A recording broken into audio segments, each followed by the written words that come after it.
بسم اللہ الرحمن الرحیم۔ السلام علیکم۔ ابو سفیان کو یہ اطلاع 2 شتر سواروں نے دی تھی جنہوں نے مسلمانوں کے لشکر کو مکہ آتے دیکھا تھا۔ خالد اپنی پسند کے 300 گھڑ سواروں کو ساتھ لے کر مسلمانوں کو راستے میں گھات لگا کر روکنے کے لیے چل پڑا تھا۔ وہ اپنے اس جانباز دستے کو سر پٹ دوڑاتا لے جا رہا تھا۔ اس کے سامنے 30 میل کی مسافت تھی۔ اسے بتایا گیا تھا کہ مسلمان کرع الغیم سے ابھی دور ہیں۔ خالد اس کوشش میں تھا کہ مسلمانوں سے پہلے کرع الغیم پہنچ جائے۔ مکہ سے 30 میل دور کرع الغیم ایک پہاڑی سلسلہ تھا جو گھات کے لیے موزوں تھا۔ اگر مسلمان پہلے وہاں پہنچ جاتے تو خالد کے لیے جنگی حالات دشوار ہو جاتے۔ اس نے راستے میں صرف 2 جگہ دستے کو روکا اور گھوڑوں کو سستانے کا موقع دیا۔ اس نے 2 جگہوں پر اپنے گھڑ سواروں کو اپنے سامنے کھڑا کر کے کہا، یہ ہمارے لیے کڑی آزمائش ہے۔ اپنے قبیلے کی عظمت کے محافظ صرف ہم ہیں۔ آج ہمیں عزا اور حبل کی لاج رکھنی ہے۔ ہمیں اپنے شکست کا انتقام لینا ہے۔ اگر ہم مسلمانوں کو کرع الغیم کے اندر ہی روک کر انہیں تباہ نہ کر سکے تو مکہ پر مسلمانوں کا قبضہ ہوگا۔ ہماری بہنیں اور بیٹیاں ان کی لونڈیاں ہوں گی اور ہمارے بچے ان کے غلام ہوں گے۔ عزا اور حبل کے نام پر حلف اٹھاؤ کہ ہم قریش اور مکہ کی آن اور وقار پر جانیں قربان کر دیں گے۔ 300 گھڑ سواروں نے نعرے لگائے، ہم عزا اور حبل کے نام پر مر مٹیں گے، ایک بھی مسلمان زندہ نہیں جائے گا۔ کرع الغیم کی وادی میں مسلمانوں کا خون بہے گا۔ محمد کو زندہ مکہ لے جائیں گے۔ مسلمانوں کی کھوپڑیاں مکہ لے جائیں گے، کاٹ دیں گے، تباہ کر کے رکھ دیں گے۔ خالد کا سینہ پھیل گیا تھا اور سر اونچا ہو گیا تھا۔ اس نے گھات کے لیے بڑی اچھی جگہ کا انتخاب کیا تھا۔ اس نے نہایت کارگر جنگی چالیں سوچ لی تھیں۔ وہ اپنے ساتھ صرف سوار دستہ اس لیے لایا تھا کہ وہ مسلمانوں کو بکھیر کر اور گھوڑے دوڑا دوڑا کر لڑنا چاہتا تھا۔ مسلمانوں کی زیادہ تعداد پیادہ تھی۔ خالد کو یقین تھا کہ وہ 300 سواروں سے 1400 مسلمانوں کو گھوڑوں تلے رون ڈالے گا۔ اسے اپنی جنگی فہم و فراست پر اس قدر بھروسہ تھا کہ اس نے تیر انداز دستے کو اپنے ساتھ لے جانے کی ضرورت ہی نہ سمجھی۔ حالانکہ پہاڑی علاقے میں تیر اندازوں کو بلندیوں پر بٹھا دیا جاتا تو وہ نیچے گزرتے ہوئے مسلمانوں کو چن چن کر مارتے۔ آگے جا کر خالد نے دستے کو ذرا سی دیر کے لیے روکا تو ایک بار پھر اس نے اپنے سواروں کے جذبے کو بھڑکایا۔ اسے ان سواروں کی شجاعت پر پورا اعتماد تھا۔ مسلمان ابھی دور تھے۔ خالد نے شتربانوں کے بحروپ میں اپنے 3-4 آدمی آگے بھیج دیے جو مسلمانوں کی رفتار کی اور دیگر کوائف کی اطلاعیں دے رہے تھے۔ وہ باری باری پیچھے آتے اور بتاتے تھے کہ مسلمان کرع الغیم سے کتنی دور رہ گئے ہیں۔ خالد ان اطلاعوں کے مطابق اپنے دستے کی رفتار بڑھاتا جا رہا تھا۔ مسلمان رسول کریم صلی اللہ علیہ وسلم کی قیادت میں معمولی رفتار سے اس پھندے کی طرف چلے آ رہے تھے جو ان کے لیے خالد کرع الغیم میں بچھانے جا رہا تھا۔ خالد اس اطلاع کو نہیں سمجھ سکا تھا کہ مسلمان اپنے ساتھ بہت سے دمبے اور بکرے لا رہے ہیں۔ اسے اس سوال کا جواب نہیں مل رہا تھا کہ وہ مکہ پر حملہ کرنے آ رہے ہیں تو دمبے اور بکرے کیوں ساتھ لا رہے ہیں؟ انہیں ڈر ہوگا کہ محاصرہ طول پکڑ گیا تو خوراک کم ہو جائے گی۔ خالد کے ایک ساتھی نے خیال ظاہر کیا، اس صورت میں وہ ان جانوروں کا گوشت کھائیں گے۔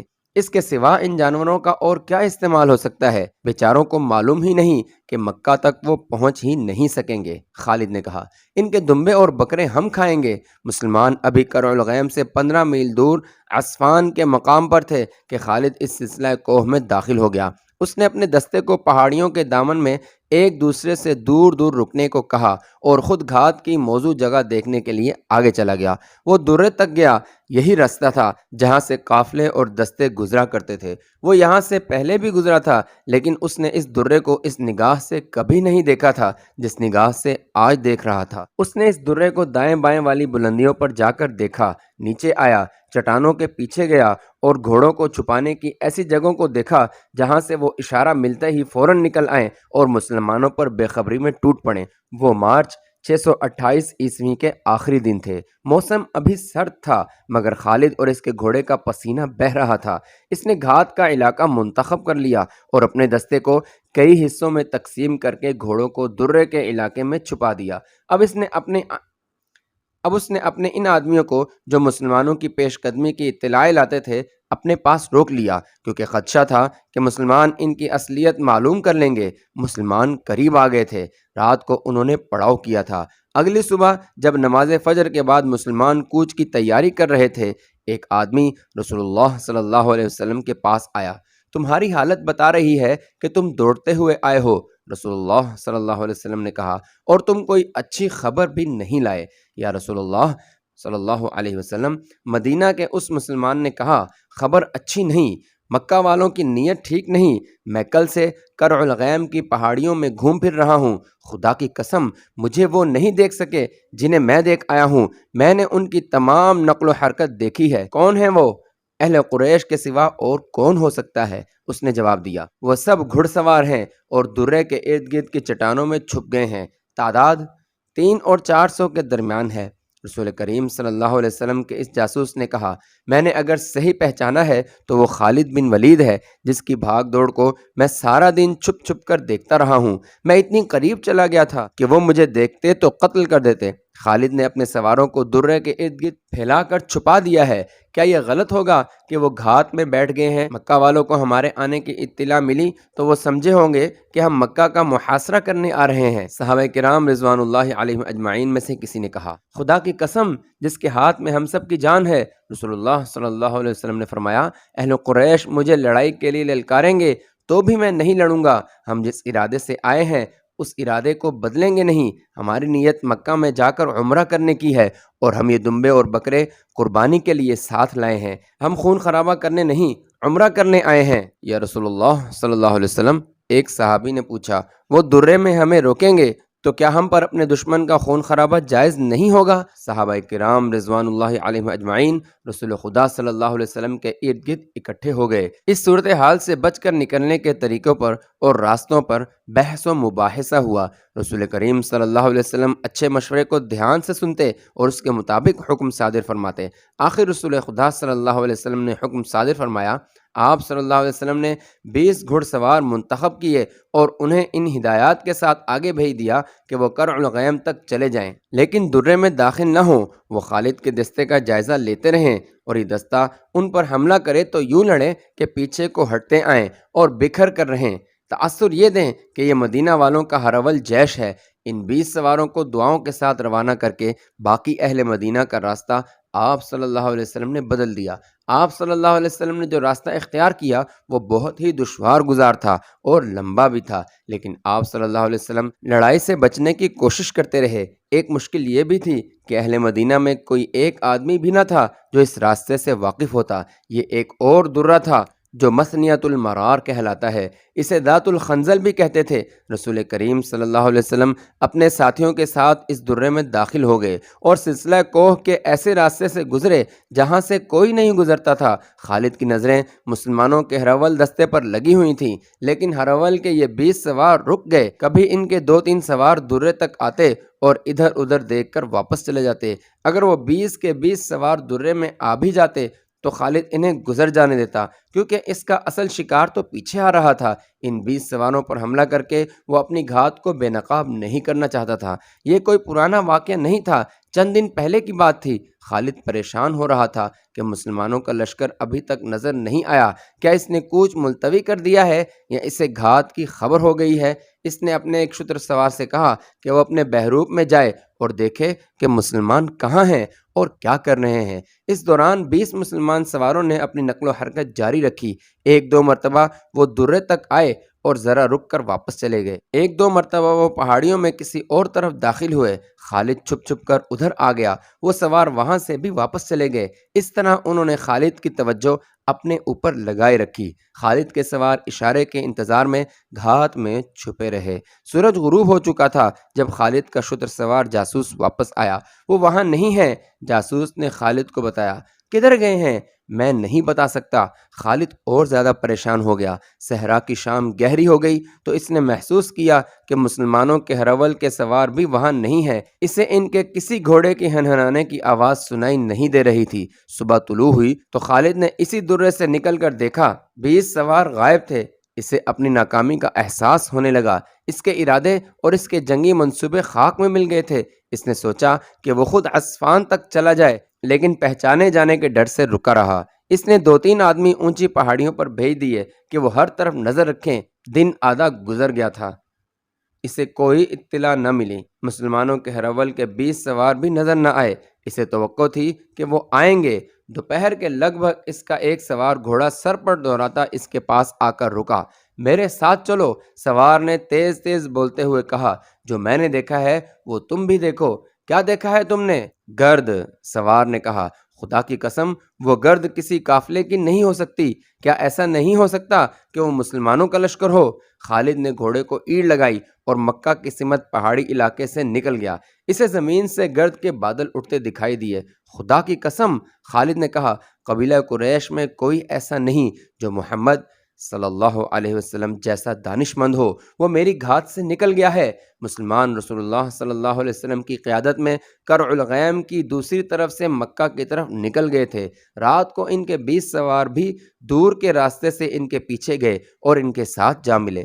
خالد نے گھوڑا موڑا اور ایڑ لگائی اور کرع الغیم کے اندر چلاتا اور گھوڑے کو سر پر دوڑاتا پھر رہا تھا، باہر آ جاؤ، مدینہ والے مکہ کو چلے گئے ہیں، تمام سوار سامنے آؤ۔ تھوڑی سی دیر میں اس کے 300 گھڑ سوار اس کے پاس آ گئے۔ وہ ہمیں دھوکہ دے گئے ہیں۔ خالد نے اپنے سواروں سے کہا، تم نہیں مانو گے، وہ گزر گئے ہیں، گزرنے کا کوئی دوسرا رستہ نہیں ہے۔ ہمیں اب زندگی اور موت کی دوڑ لگانی پڑے گی۔